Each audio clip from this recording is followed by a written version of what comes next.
here it is. The final movie in this whole journey that I took. This is it. We did it. All the Bond movies. I'm going to probably do later on in September, I'm probably going to do another episode on No Time to Die. But that doesn't come out until like September, October or something like that. I think September. But for now, this is it. The last movie. Spectre, 2015. 2 hours and 30 minutes. As of right now, this is the longest Bond movie. But when No Time to Die comes out, it is no longer the longest Bond movie. This is a insane movie. Kind of muddy, kind of boring. I'll get to the review when I get to it.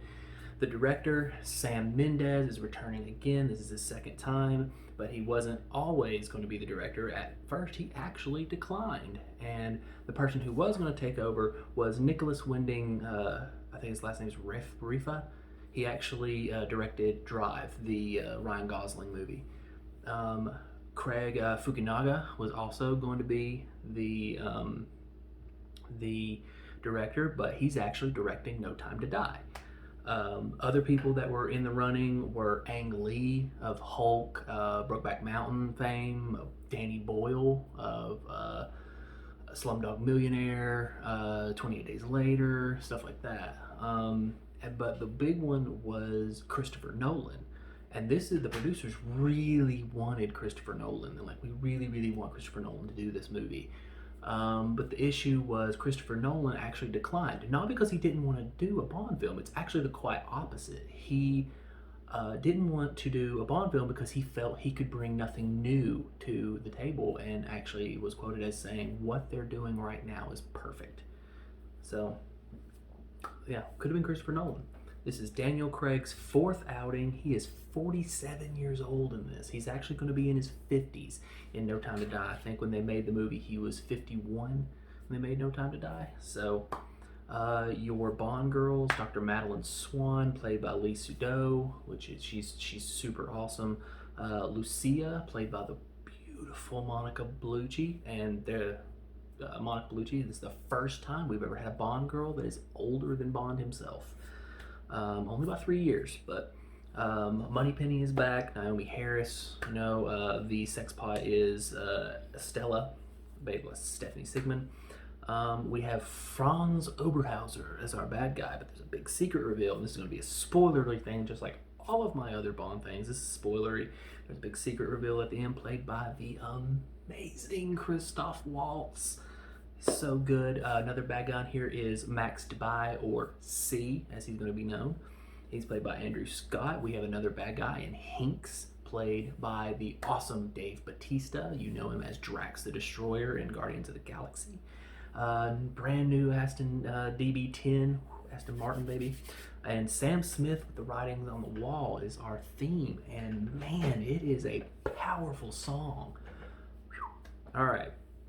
So we're going to jump right into this because this is a very long movie. I actually have 2 pages of notes here, so this may be a long episode. I'm going to try to speed through it. We start in Mexico with a parade on the Day of the Dead, and here's an interesting fact about that. There was no such thing as a parade for the Day of the Dead in Mexico before this movie. They shot this movie, and ever since then, there has been a parade for the Day of the Dead. So the parade for the Day of the Dead, where they have all the sugar skulls and all that walking down the street, that actually started with a Bond movie. And the citizens of Mexico saw Spectre and was like, we should do that every year. That's pretty cool. So, little fun fact, because of Bond, there is a parade for the Day of the Dead. Pretty neat, man. Pretty neat. We see 2 people in masks walking through the parade. The cameras follow them. It's a cool one shot all the way up to their hotel. They take off their mask. It is Bond and Estella, our sex pot. And guess what? They actually don't have sex because Bond is using her as cover. She's getting ready for it. And she comes out of the bathroom. She's like, where are you going? He's like, I'll be right back. And then we get another one long track shot of Bond walking on the roofs, and you're just following Bond. And I know that some of you, sorry, I gotta get my coffee here. Some of you are kind of like, what's so great about these one-track shots, these one-shot track shots? Um, they have to be done in one take. This is just one long, several minute long take, and it is very hard to get in the first take because, say, Daniel Craig is walking on the roof. If he trips, they have to start from the beginning and start all over. So these are really hard to get, and when they're done right, they are done so beautifully. It's just one shot, and that's and Sam Mendes is known for these one shots. In fact, he did an entire movie that is basically one long shot. Yeah, there is editing to be done and everything, but it is a movie that is shot in pure just one shots. It's like you see a bunch of action happening, and it is so hard to get this done right. That movie's called 1917. It actually won an Oscar. So, very cool movie. I think it was even nominated for Best Picture. So, very cool movie, and Sam Mendes is just known for these things. So, he's running on the rooftop, and he has this gun, and he's like, he points it, I think he's going to assassinate somebody. No, this gun is a gun, and it listens in. He points it at the window, and he can hear what they're talking about. And they're talking about some spy stuff, and he actually shoots he's shooting the guys once he gets his information, and I guess he shoots a gas line because it explodes and the building collapses, and it's going to collapse onto Bond, and Bond's like, oh crap, and he's like running. The roof collapses, he falls, and he's hanging on. He's like, okay, the thing breaks anyway. He falls, lands on a couch, and it's a very cool. He's like, oh, all right. But the guy he was after the whole time is actually still alive. We still don't know exactly who this guy is. We will learn though, because why is Bond after this guy? And he comes out, and he is actually has to foot chase. He has foot chase with him. And then there's a helicopter fight, and there's all kinds of, it's a crazy thing. He actually takes down the helicopter and kills the guy. That's your opening. Probably not going to be in the top 5, but it was still cool. We go straight to the title with a lot of fire. Actually, naked Bond, women like caressing naked Bond. We also see past friends and enemies. We see Le Chiffre, we see Mr. White, we see Vesper, we see M. And it's like, it's basically telling you this movie is going to be about Bond's past. And it is. Like, this is everything coming together. This is Casino Royale, and this is something that Bond never does in his movies. This is why I love the Daniel Craig Bonds, because they're one cohesive story instead of just being one shots. And it's just like, you have Casino Royale, Quantum of Solace, Skyfall, all coming together for Spectre, and it creates one long cohesive story, and I love it. So we get this, and it's a great song by Sam Smith, Writings on the Wall, but I just don't think it's a good for the Bond, good for like Bond. It's a good song, but it's really slow and just kind of, it's like, there's a lot of singing, a lot of high notes and everything. It's a great song still. It's just not, it doesn't fit the mood. There were some other people that were supposed to be in it. Rihanna was there. She was going to do this song, or a song of her own. Radiohead was in the running. There was a few people that could have done this. Sam Smith is good. I think Ed Sheeran had a shot at it. But yeah, I mean, I think out of those though, I think probably Rihanna may have been the one to choose to do something like this, because I'm coming to find out that a lot of the times on these title songs, the women just do it better. The women can emote better through their singing. So I'm thinking women might be a better choice to do these Bond songs. But that's the end of that. We open back up with M talking to Bond. M wondering why Bond was in Mexico and when he wasn't sent there. What were you doing? What were you hunting? Oh, I was just taking a vacation. Like, then why did you kill this guy? And we found out the guy's name is Scara or something like that. Scara. It's like, okay, so why are you after this guy? And we also meet C. We find out C is a bad guy who just wants to shut down the 00 program and wants to basically bring in technology and make MI6 completely automated. He also wants to put surveillance around the entire world so everyone can be surveyed. It's like, oh man, this is crazy. You get Moneypenny and Bond having another moment together. She actually sees Bond. It's cool. It's just not like a typical Moneypenny and Bond moment. Um, she actually ends up he ends up going to her house. So it's not really a huge thing, but basically, M is grounding Bond. He's like, you cannot go anywhere anymore unless I send you there. Okay, cool. All right. So M goes and sees Bond, or Moneypenny goes and sees Bond in his apartment, and she's like, "What are you doing? You can't just be doing it." He's like, she's like, "You don't trust anybody." He's like, "Okay, I trust you." And he shows her a video that Dame Judi Dench's M, left him on her deathbed, and it was her saying, "You need to find Sciarra and kill him, and make sure to go to his funeral." And that was it. And when he killed Sciarra, he took his ring, and he's like, "Okay." He's like, so basically, M sends him on one last mission, and that's what this whole movie is who is Sciarra? Who does he work for? And we find out who he works for. They actually put another tracker into Bond. There's the same thing where they have the thing in the arm. And this time he's like, geez, Q, what the heck? And then Q is like showing him all these new things, and he opens the door to the brand new Aston Martin, just awesome. I did show you. I hope I'm gonna have to put C up there. I didn't point at him, but C was in there. But he shows him this brand new Aston Martin. It's beautiful, and of course Bond is like, "Yeah, that's what I'm talking about." And he's like, "Yeah, that's a prototype. Here, have this watch." He's like, the M put you up to that, didn't he? Yeah, she did. And he puts on the watch. He's like, just remember, Bond, the alarm on that is really loud. Walks away. So we got an exploding watch, possibly. All right. So Bond ends up taking the car anyway. He's like, "No, this is mine. I'm gonna go ahead and take the car." And we go to the funeral where we see Lucia. That is played by the wonderful Monica Bellucci. She was 50 years old here. Does not look it at all. She is the wife of Sciarra, and he follows her to find out what's going on. He finds assassins trying to kill her. He saves her life, and they gets down. They do things. Yeah, but see, the thing is, it's like Monica Bellucci wasn't the first choice to play her. She's a very minuscule role. This is it. Bond gets down, and then that's the last time you see Lucia. And the original person to play that was supposed to be Penelope Cruz, but instead Monica Bellucci stepped in and it's like, yes, I would rather have Monica Bellucci out of those two. So they get down, and she basically tells him what he needs to know. You need to go to this place if you want to find out some stuff. And he goes to this weird meeting. It's just a very odd meeting. There's a shadowy figure of a guy that's clearly in charge, just like leading this organization, telling them what they need to do. We need to do this, we need to do this. And one guy is basically like, I don't know if we can do that. He's like, is there anyone who wants to take his place?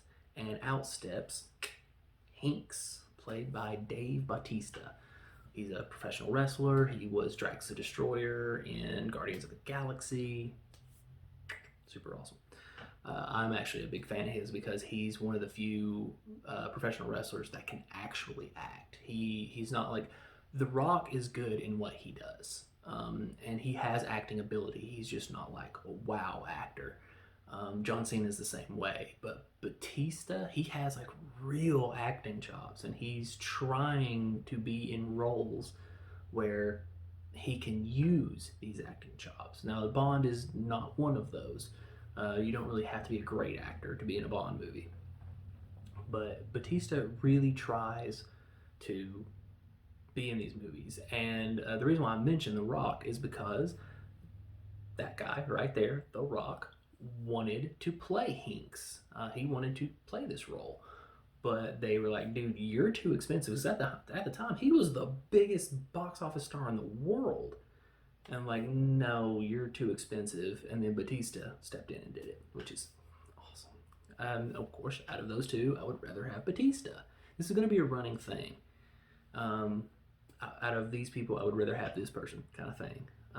So basically, he comes in, Hinks comes in, finds the guy that is wanting to step away, and Hinks pushes his eyeballs in, kills him, and sits down at his seat. So now he's a part of the organization, and it's a little crazy. So yeah, Hinks kills him. And then another weird part happens. Very very strange, where the shadowy figure, the man, is like, and we have a new person here. As soon as Batista sits down, now we have a new person here, and you're thinking, oh, he's going to introduce uh, Hinks, and he's like, we have James Bond. So he knew he was there the entire time, and James is just sitting back in the crowd, like, okay. And then we finally get a look at Franz Oberhauser. He is our bad guy, and that is played by the amazing Christoph Waltz. Now, this guy was in Inglourious Bastards. He was in Django Unchained. He's been in a ton of movies that are not Quentin Tarantino movies, but he is well known for those two parts. And he actually was not the original choice. He was number two, the original choice. And now, I've been saying, oh, I would rather have Monica Bellucci over Penelope Cruz. I would rather have Batista over The Rock. Now, this time, I would rather have the first choice. I would rather have this person over Christoph Waltz. And I love Christoph Waltz, but the guy supposed to play Oberhauser is, this guy is one of my top 5 favorite actors in history. He is so amazing in everything he does, and I love him. And the original guy was supposed to be Gary Oldman.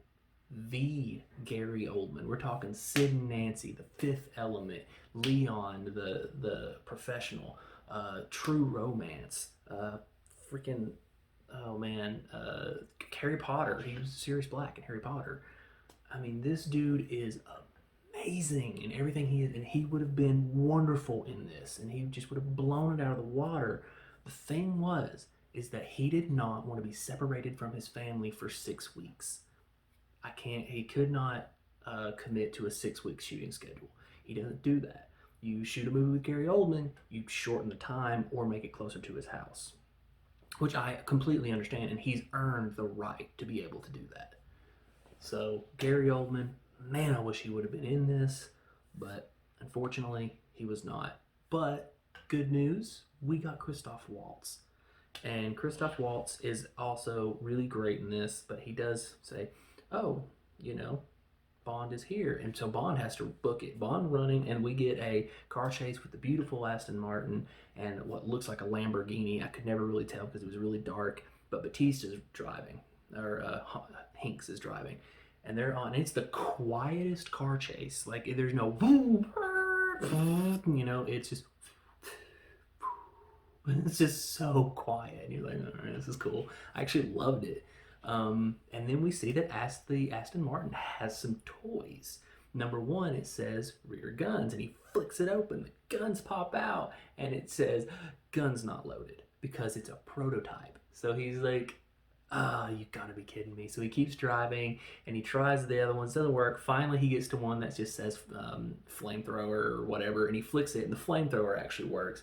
It slows down Hinks just enough for him to hit the last switch, which is called air, and it turns out to be an ejector seat, a driver's side ejector seat. And he pops up, drives the Aston Martin into the water, and he gets away, which was a really really cool chase. And this whole time, Emma's like, where is Bond? We need to know where Bond is. He better be in London or you're in trouble, Q. And Q's like, oh yeah, hold on, just let me track him. He looks up on his computer and sees that he's in Austria. And he's like, yeah, he's in London. He's totally in London. Yeah, so he completely lies. And he's actually not. He's in Austria because that's where he's going to find his next person. The next person on his list that he needs to find to get information. And who does he find? A guy that's looking a little worse for wear. Mr. White from Quantum of Solace. Yes, and he looks horrible because he's dying. And Bond, he's like, I need your help here, man. I need to find who these people are. And he's like, you're just going to kill me. And he puts his gun down. He's like, I'm not going to kill you. So the guy grabs the gun, and he's like, I'll make you a deal. He's like, you save my daughter, and I will help you. And if you save my daughter, that's how I'll help you, because she knows where everything is. Okay, you got a deal. And then Mr. White commits suicide. It's like, oh my God. And apparently it was originally extremely bloody, and they actually had to edit it down. So he made a deal to protect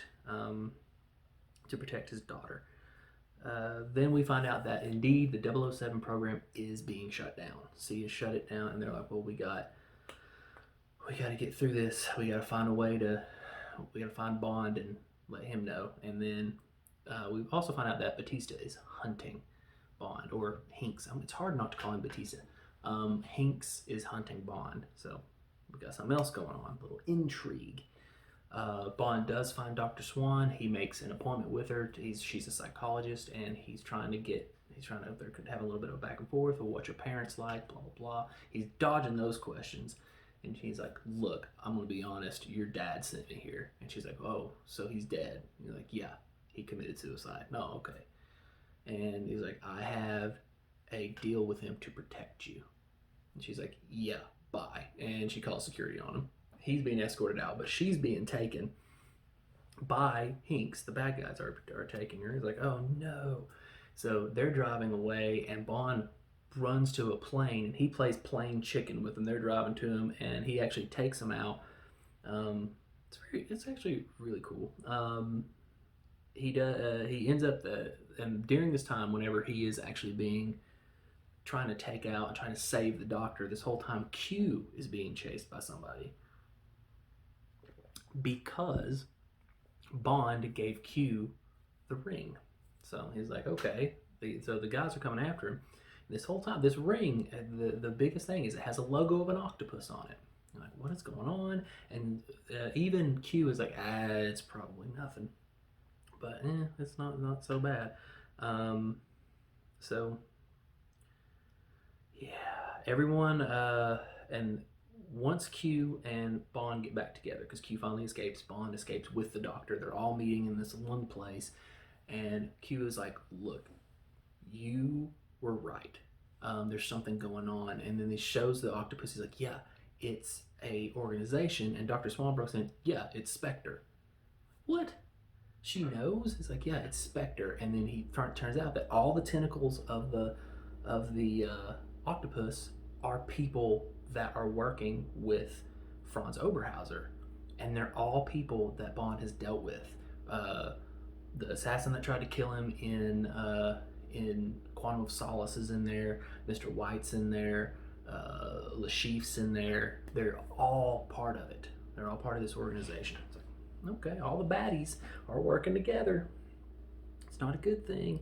They have the safe house, and it turns out to be Dr. Swan's parents, who are both dead. It's their parents that are like, yeah, this apartment means a lot to me, because it's a lot of good memories. And he's like, well, then I'm sorry. Why is he sorry? Because he rips this place apart looking for clues, and he finds nothing. So she goes to bed drunk, and he's just sitting in a chair. It's like, and then later on, there's a little mouse that's walking by, and the mouse stops, and Bond points a gun at him. She's asleep. I'm like, don't shoot the mouse. She's asleep. And he's like, who are you working for?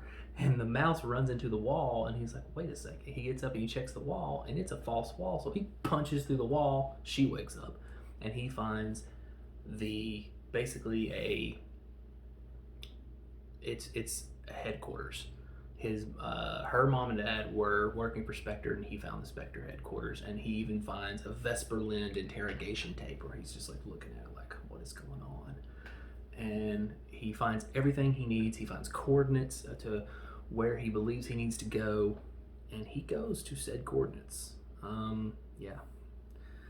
And at this time, whenever Bond finds out, we get a cool little thing where it's M versus C, where they're basically C's like, yeah, you're obsolete, you're gone, the 007 program shut down, and my surveillance system will be live in 72 hours, so you might as well pack your stuff and go. He's basically firing him. It's like, okay, and then we find out Bond is completely on his own.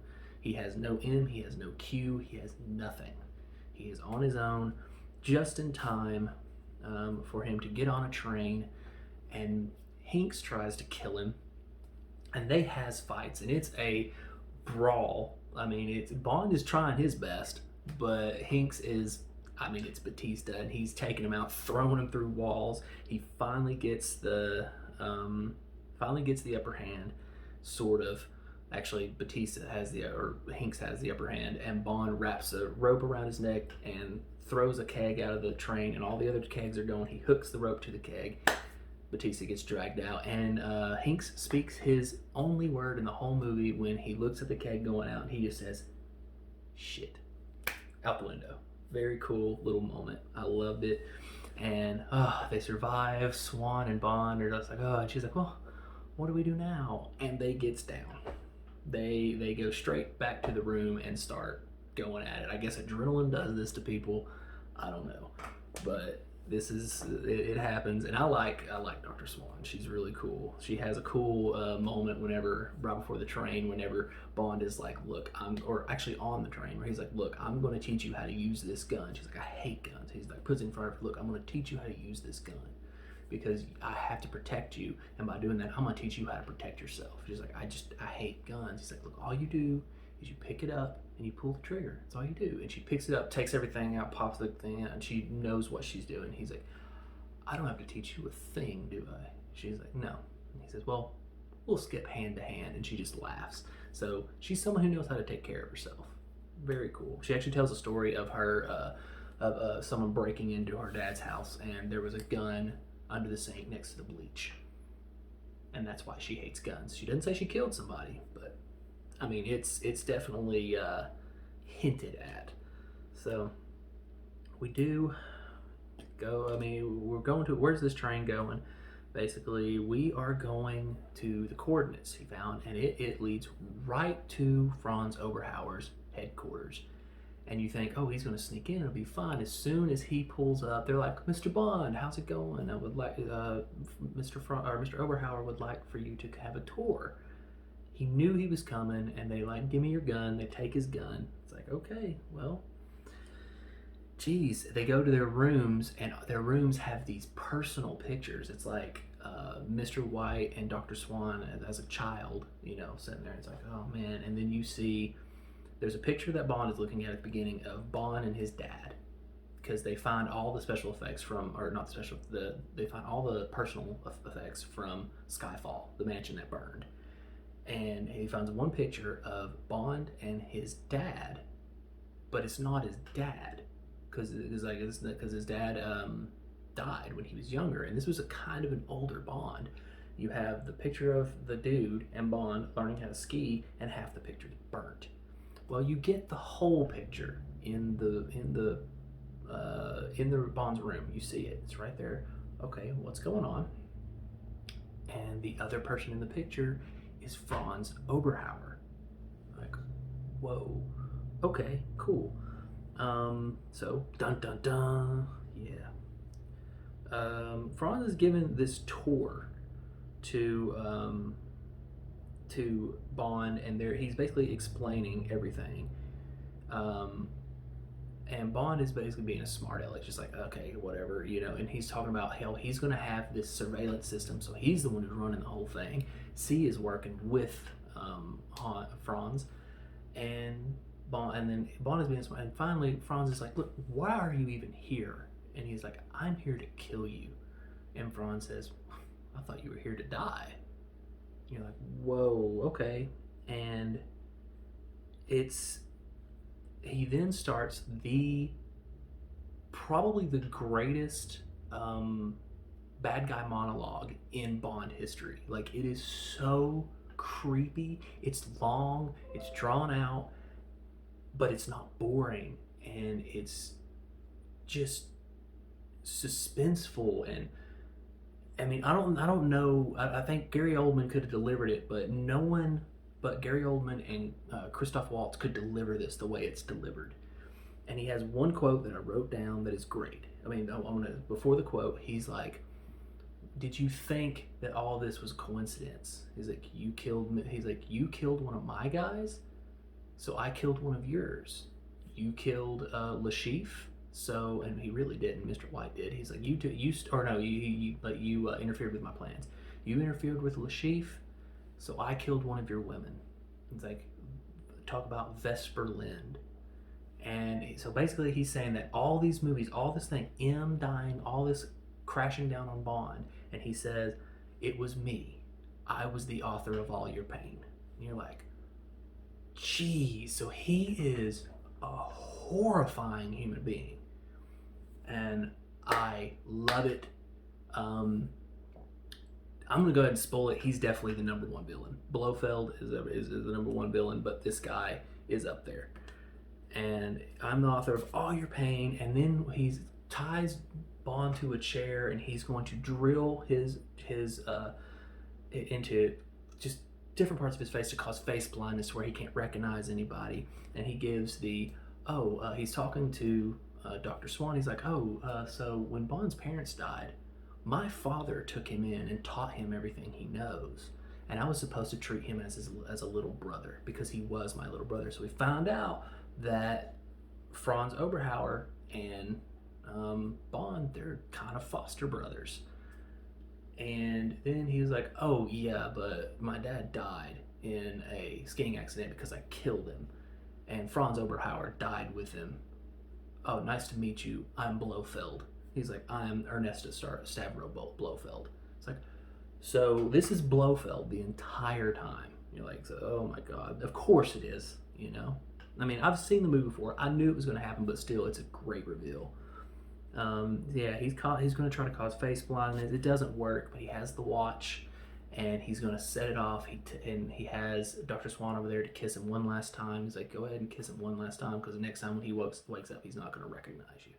He's like, all right. And so she takes the watch, throws it, huge boom, blows up rotten Blofeld's face. Oh my goodness.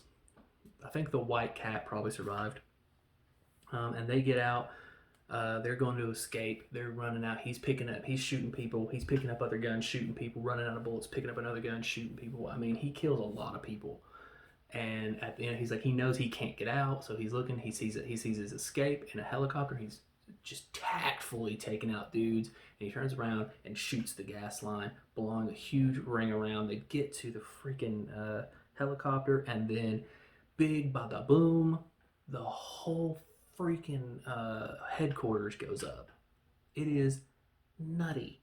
It's the hugest explosion in a long time that I've seen in a long time in a Bond movie. But they get back home. He finally meets back up with M, Q, and everybody, and they're like, they've got to stop C. He's like, yeah, Blofeld's dead, so we're going to stop C. All right, and Dr. Swan says, I can't do this. So she bolts. She's like, I'm gone. I'm sorry. He's like, okay, see you later. It's all good. And it's just, they're actually taking, they're driving to where they're going to stop everybody, but they actually get hit by another car, and Bond is taken, but M escapes. Bond is taken. It turns out that it's all one big plan. He's letting them take him, so they'll take him directly to C, or directly to where he can stop this, because M goes to find C, and they take Bond to the old MI6 building, and he walks in after killing everybody. He walks in and sees his name on the wall of list of dead agents, but his is spray painted James Bond with arrows. And they finally get there, and right before he gets to the end, we cut back to M and C, and C is like, you can't stop this. He's like, you're obsolete. And he's like, and I know what M stands for. It stands for moron. He picks up a gun and he's like, click, click. And M says, well, I know what C stands for. Careless. And he pops all the bullets down. And he's like, yeah. So M has C right where he wants him. And on his way to the and then we go back to Bond, and he's going through this big hallway, and in every single room, it's a picture of someone from his past. We had Vesper Lynn, Lashif, Mr. White, M, everybody.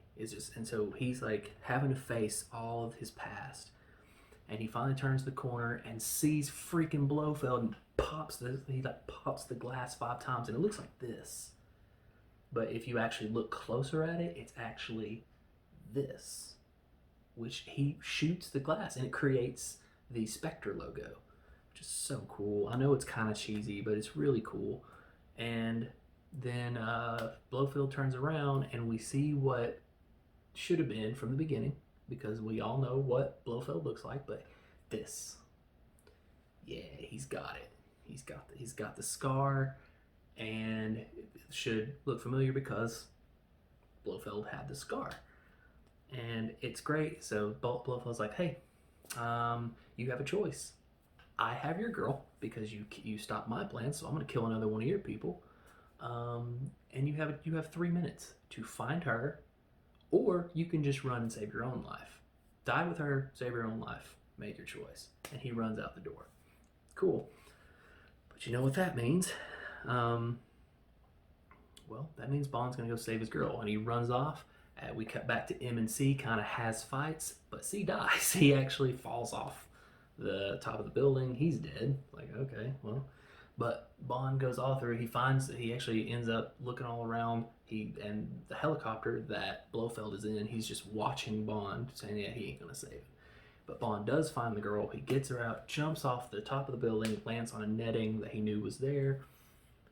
Boom, he actually gets on a boat to escape. He's chasing down the helicopter. He pops it a couple times, finally takes it down, and Blofeld is crawling away when Bond points the gun at him, and he's like, yes, finish it. And Bond's like, sorry, out of bullets.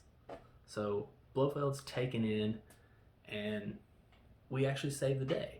And that's it, except for the very, very end when Q is in his office, Bond walks in, he's like, hey, I need one more thing. Because it looks like Bond's retiring. The way that Q is acting looks like Bond's retiring.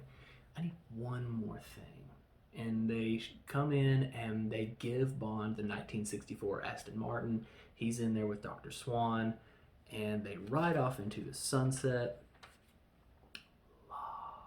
That is the end of Spectre with a positive Daniel Craig ending. And he rides off into the sunset. The reason why that happened is because they did not know that Daniel Craig was coming back for another Bond. This was his last Bond on his contract. They are having one more Bond. So they let Blofeld be caught, and they let Bond ride off into the sunset with the girl. Now, I have spoken extremely positively about this movie. And I will tell you the grade is a 7.5 out of 10. Seems kind of low, right? Well, this movie is 2 hours and 30 minutes long, and I just gave you the cadences. And I can tell you that a lot of this movie could have been cut out. Like, it could have been shortened down to about 2 hours. This movie is very boring in the front hour, but the last hour and a half is just action-packed and awesome. So because of that hour, it brought the show down quite a bit. I mean, I actually have it written as an 8, but man, the more I thought about it, yeah, it's a 7.5. I mean, it's a good movie and I highly recommend it, but it's just, yeah. My wife right there. She just walked out of the room. She's smiling at me. Yeah, but it's like a 7.5. We have a body count of 200 plus. The reason why it's 200 plus, I actually had to look up the body count because I couldn't remember all the people he killed. And it's like, yeah, there was well over 100 people, 150 people in that building he blew up. So it's like, okay, well, the most. Love count of 2. But that's it, man. Spectre's done. It's cool, and that's the end. And if you're looking, you're like, wait a second, there's 26 episodes. Well, that's because I'm going to do a retrospective episode where I rate everything. I'm going to rank everything. So stay tuned for that. I'm probably going to film it right after this. But I'll go ahead and tell you that No Time to Die comes out in September. Cary Fukunaga is our director. Daniel Craig for his 5th and final time. He is going to be 52. We have Paloma, Nomi, Dr. Swan is back. Safin and Blofeld are both in there. Rami Malek is in this movie. He's got the Aston Martin 64. No Time to Die by Billie Eilish. That's it. I hope that you join me for the retrospective. I'm sure you will because I'm going to be ranking everything. Everyone loves rankings. But please, please join me for that. Thank you for taking this adventure with me because this was so awesome. It was so much fun. Thank you for this. Join for the retrospective.